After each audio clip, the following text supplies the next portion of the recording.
Olá pessoal, tudo bem? Eu espero que esteja tudo bem com vocês. Hoje nós vamos a mais uma aula de matemática. Meu nome é Bartô, professor de matemática, e o nosso tema de hoje é plano cartesiano. Então acompanhe comigo o nosso material, façam as suas anotações e depois nós iremos fazer aí o exercitando para que você tire o maior número de dúvidas possível. Então acompanhe comigo o nosso material. Então, olha só, pessoal, hoje nós vamos trabalhar o plano cartesiano. E aí, para falar sobre o plano cartesiano, eu trouxe algumas imagens para vocês e quero que vocês pensem a relação que existem entre essas imagens e o nosso tema de hoje de matemática. Então, olha só, nessa primeira figura, vocês veem aí a imagem do Call of Duty. É um jogo de um aplicativo do Play Store, onde vocês têm lá, é um jogo de combate, certo? E aí, nós temos também aqui, nessa outra imagem, um mapa. Que jogo lembra esse mapa? Exatamente, para quem é amante de jogos, né, mobile, vocês vão ter aí, e emulador, certo, gente? Vocês vão ter aí o Fortnite. E aí, vocês já perceberam a relação que há desses jogos com o nosso assunto de hoje?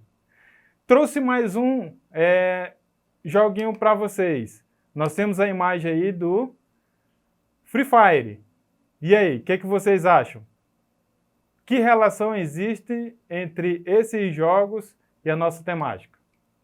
Bem, pessoal, vocês estão percebendo nessas imagens que nós estamos trabalhando aí com mapas, com localização, e aí todos esses jogos é necessário que vocês tenham uma boa estratégia de perceber a localização, seja do inimigo, onde vocês estejam trabalhando, ou seja até mesmo de fazer alguma estratégia de jogo. Para isso, é necessário que você tenha o conhecimento de localização. E aí, das temáticas que é necessário vocês trabalharem dentro da localização é o chamado plano cartesiano.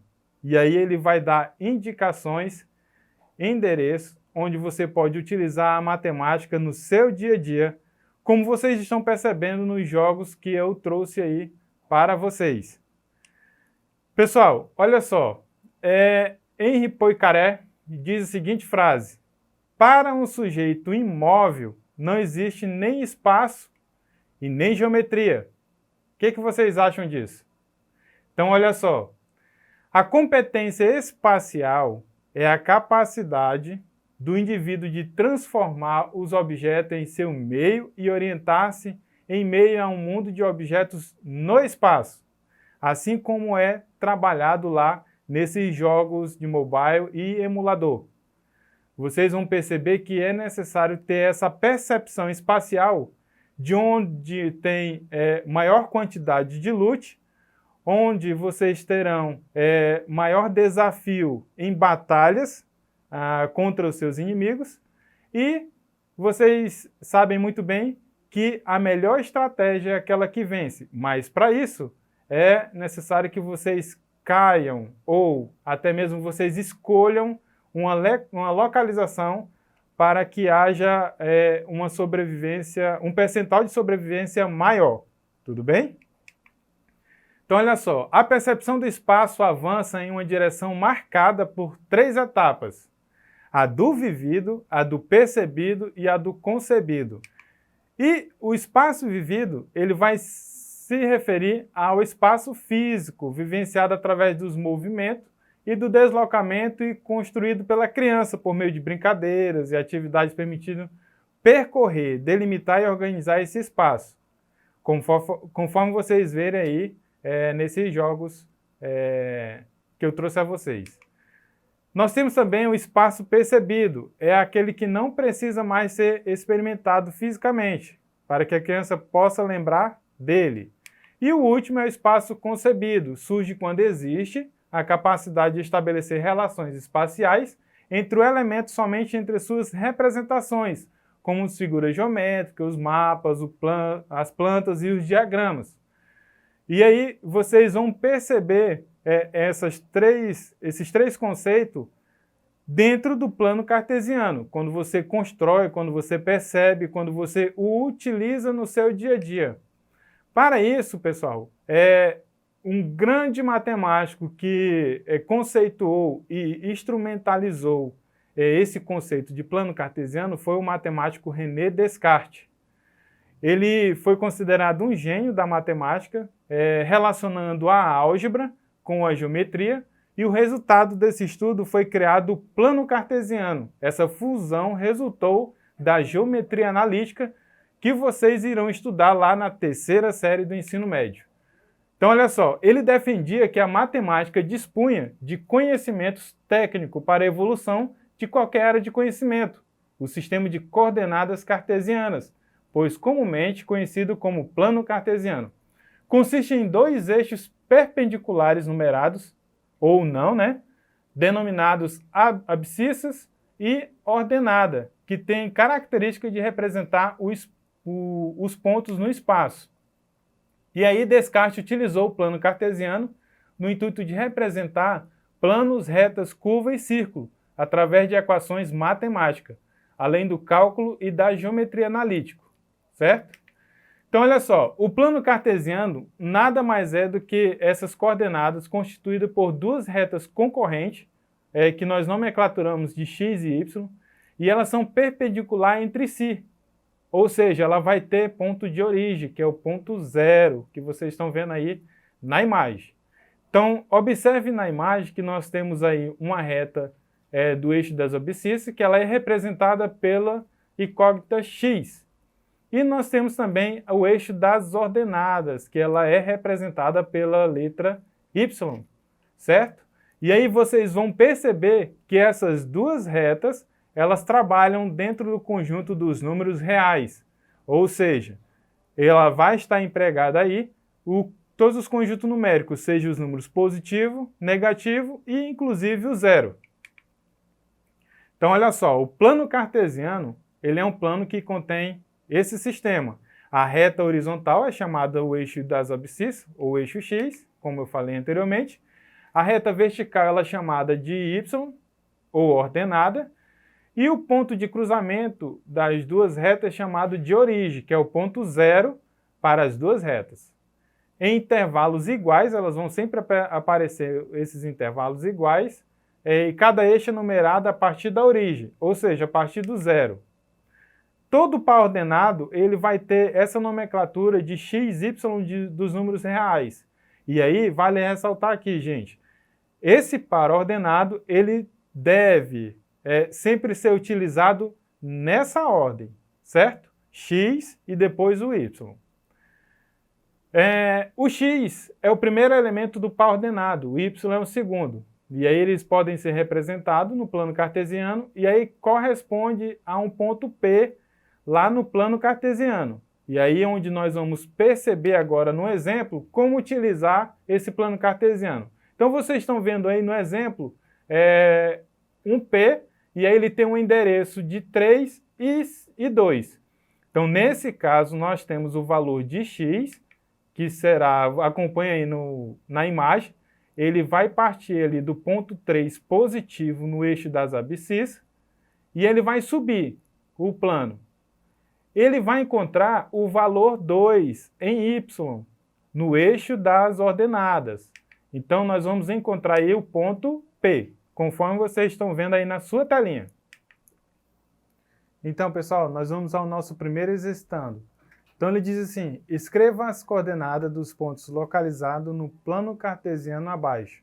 Então, vocês vão perceber aí nesse plano cartesiano que nós temos aí o eixo do x, e aí ele tem na reta valores de -2, -1, 0, 1 e 2 no eixo do y, ordenada. Ele tem o -1, o 0, 1 e o 2.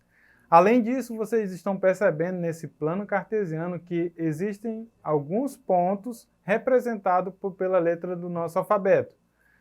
E aí a ideia é que vocês escrevam essas coordenadas do ponto localizada no plano cartesiano. Por exemplo, o A. ele está inserido lá no primeiro quadrante. Então, qual é o endereço utilizando as coordenadas do primeiro quadrante? Então, nesse caso, o A ele tem como endereço o 2 de x e o 2 de y. Tudo bem? Da mesma forma vai acontecer para o B. Ele está no primeiro quadrante. E aí vocês terão aí como resposta 1,5 de x e 1 de y. Certo? Outro ponto que nós temos aí é no segundo quadrante, o C.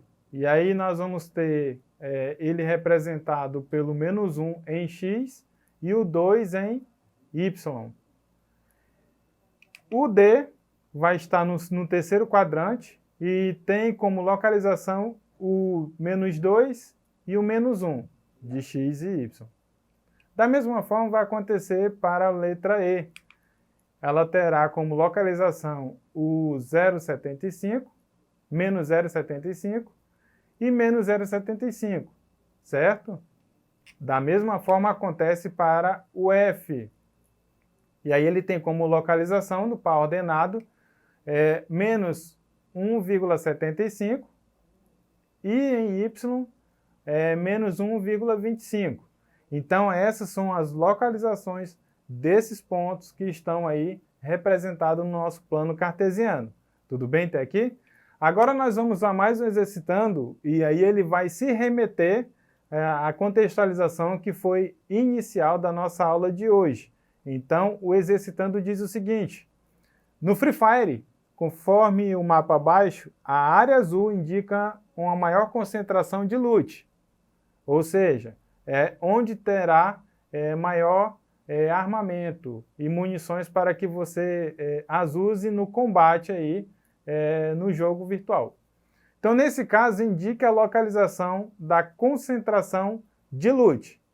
Então, pessoal, nesse caso, vocês terão que utilizar a localização aí do eixo X e do eixo Y representado nesse mapa.